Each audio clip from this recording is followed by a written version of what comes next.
Hello बच्चों, अब करेंगे question number 16। Pankaj sell 2 cycles for 2376 rupees each. यानी 2 साइकिल सेल किया है इन्होंने और दोनों की कॉस्ट आपको गिवन है। ईच मतलब क्या है, एक साइकिल की भी कॉस्ट यही है, दूसरी साइकिल की भी कॉस्ट यही है। वन ही गेन 10%। एक पे उन्होंने सेल किया, एक पे इनको गेन हुआ 10% एंड अदर ही लॉसेस 10%। एक में गेन हुआ है, दूसरे वाले साइकिल में इनको लॉस हुआ है। फाइंड हिज गेन और लॉस परसेंट आपको बताना है। तो गेन और लॉस परसेंट तब आप बता पाएंगे तब जब आपको टोटल कॉस्ट प्राइस पता हो और टोटल सेलिंग प्राइस पता हो, तब कंपेयर करके आप बता पाएंगे।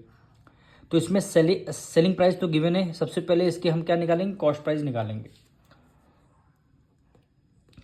Question number 16। देखिए, सेलिंग प्राइस तो आपको गिवन है, एक पे इनको हुआ है गेन। तो सबसे पहले क्या निकालेंगे, यहाँ पे लिख लेंगे फॉर फर्स्ट साइकिल। यहाँ पे हम सबसे पहले फर्स्ट साइकिल की बात करेंगे। सेलिंग प्राइस कितना गिवन है आपको, ₹2376। गेन पहली वाले पे कितना हुआ है, गेन आपको हुआ 10% गेन हुआ है। अब आप बताइए, सेलिंग प्राइस पता है, गेन पता है, तो आप फर्स्ट साइकिल की कॉस्ट प्राइस बता सकते हैं।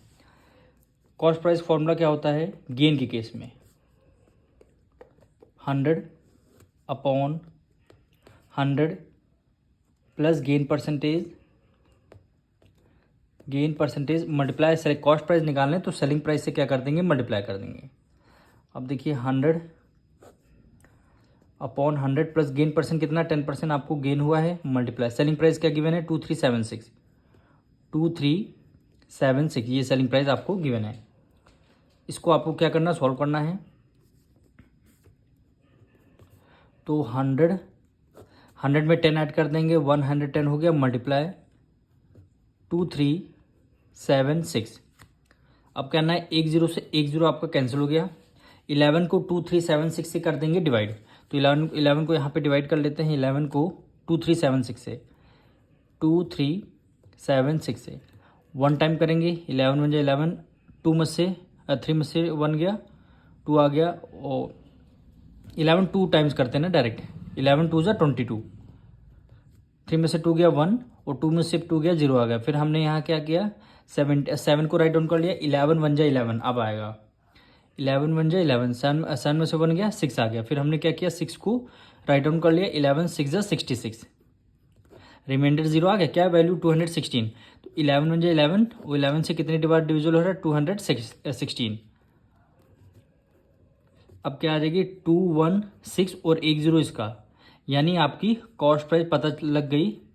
किसकी, फर्स्ट साइकिल की कॉस्ट प्राइस आपको पता चल गई। अब हमने फर्स्ट साइकिल की कॉस्ट प्राइस निकाल लिया। अब हम सेकेंड साइकिल की भी कॉस्ट प्राइस निकालेंगे। तो यहाँ पे लिख देंगे फॉर सेकेंड साइकिल। अब हम सेकेंड साइकिल की बात कर रहे हैं। गिवन क्या है हमें, यानी देखिए वो सेलिंग प्राइस हमें गिवन है, कितना गिवन है, ₹2376।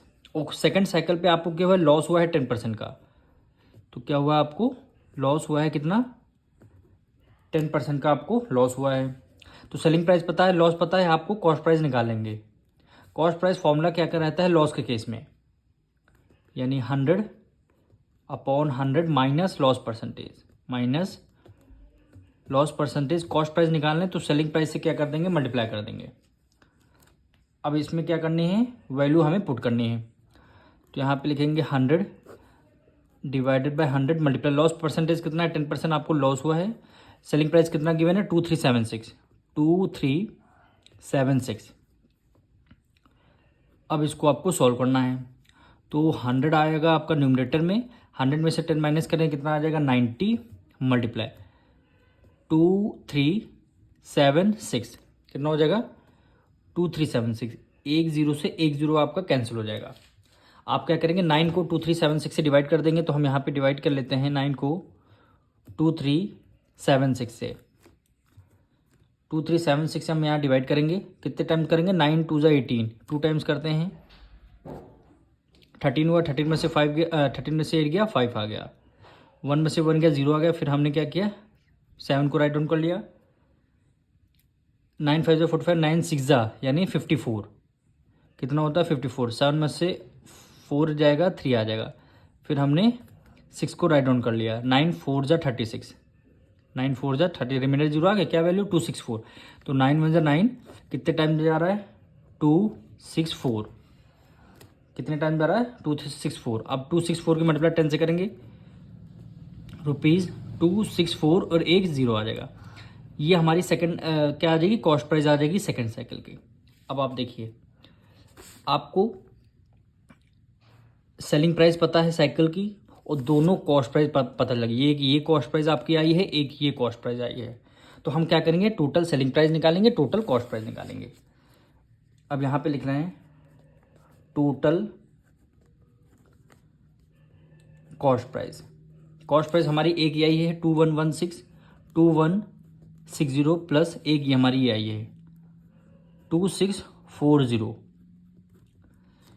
इसको आपको सॉल्व ऐड करना है, तो रुपीज़ कितना हो जाएगा, 0 लास्ट में है, 4 6 + 4 10, 1 कैरी, 6 6 7 8 और 2 + 2 4 आ जाएगा, यानी कितना 4800 रुपीज़ हमारी टोटल कॉस्ट प्राइस आ गई। अब हम टोटल कॉस्ट प्राइस निकाल के अब टोटल सेलिंग प्राइस निकालेंगे, टोटल सेलिंग प्राइस। अब आप लोग सोचेंगे सेलिंग प्राइस टोटल कैसे आएगी हमारी, तो देखिए ईच का मतलब है दोनों साइकिल की आपको गिवन थे, तो इसको 2 टाइम्स मल्टीप्लाई कर देंगे, 2 टाइम्स ऐड करेंगे 2376 को, यानी 2376 प्लस 2376, यही तो हमारी सेलिंग प्राइस गिवन थी। अब इसको ऐड कर लेंगे, 6 + 6 12 हो गया, ठीक, 1 कैरी गया, 7 + 7 एक 14, एक हो गया 15, 1 कैरी गया, 3 + 3 6 एक 7 हो गया, ठीक है, 2 + 2 4, यानी 4752 क्या होगी आपकी टोटल सेलिंग प्राइस। अब देखिए कॉस्ट प्राइस ज़्यादा है कि सेलिंग प्राइस ज़्यादा है, क्या ज़्यादा है आपकी, क्या ज़्यादा है, कॉस्ट प्राइस ज़्यादा है, तो आपको क्या हुआ होगा, लॉस हुआ होगा। तो लॉस कैसे निकालेंगे, लॉस हम कैसे निकालते हैं, कॉस्ट प्राइस में से सेलिंग प्राइस आपको माइनस करना है। देखिए कॉस्ट प्राइस आपकी ज़्यादा है, सेलिंग प्राइस आपकी कम है, तो कॉस्ट प्राइस से सेलिंग प्राइस माइनस करें, यानी आपके ज़्यादा में आपके ने खरीदा, आपने कम में सेल कर दिया, तो आपको लॉस हुआ है। माइनस कर देंगे 4800 माइनस 4752 को, अब माइनस करके देख लीजिए आपका आंसर क्या आएगा, यानी हम यहाँ पे करते हैं 4800 को 4752 माइनस करते हैं, 10 में से 2 गया 8 आएगा, 1 कैरी गया, 9 में से 5 गया 4, 1 कैरी गया, 7 में से 7 गया 0, ये 0, यानी क्या बचा, केवल 48 रुपीज़ का आपको लॉस हुआ है, 48 रुपीज़ का लॉस आ गया। पर क्वेश्चन में क्या बोला था, लॉस परसेंट आपको निकालना है। लॉस परसेंट फॉर्मूला क्या होता है, लॉस हुआ है तो लॉस को न्यूमरेटर में रखना है, हमेशा कॉस्ट प्राइस परसेंट निकालते, कॉस्ट प्राइस डिनोमिनेटर में आएगी, परसेंट निकालने मल्टीप्लाई बाय 100। अब इसको सॉल्व करना है, लॉस हमारा कितना 48 रुपीज़ का लॉस हुआ है, और कॉस्ट प्राइस आप याद रखिएगा, टोटल कॉस्ट प्राइस लेंगे कितनी 4800 है, टोटल 4800 कॉस्ट प्राइस आएगी, परसेंट से क्या कर देंगे मल्टीप्लाई, और 2 0 कैंसिल, 48 1 8, 48 1 8, यानी कितना लॉस हुआ है, 1% का आपको लॉस हुआ है। तो वही क्वेश्चन में बोला गया था, क्या लॉस गेन परसेंट आपको बताना है, इनको गेन तो हुआ नहीं, इनको लॉस हुआ है 1% का, यही क्या हो जाएगा आपका आंसर।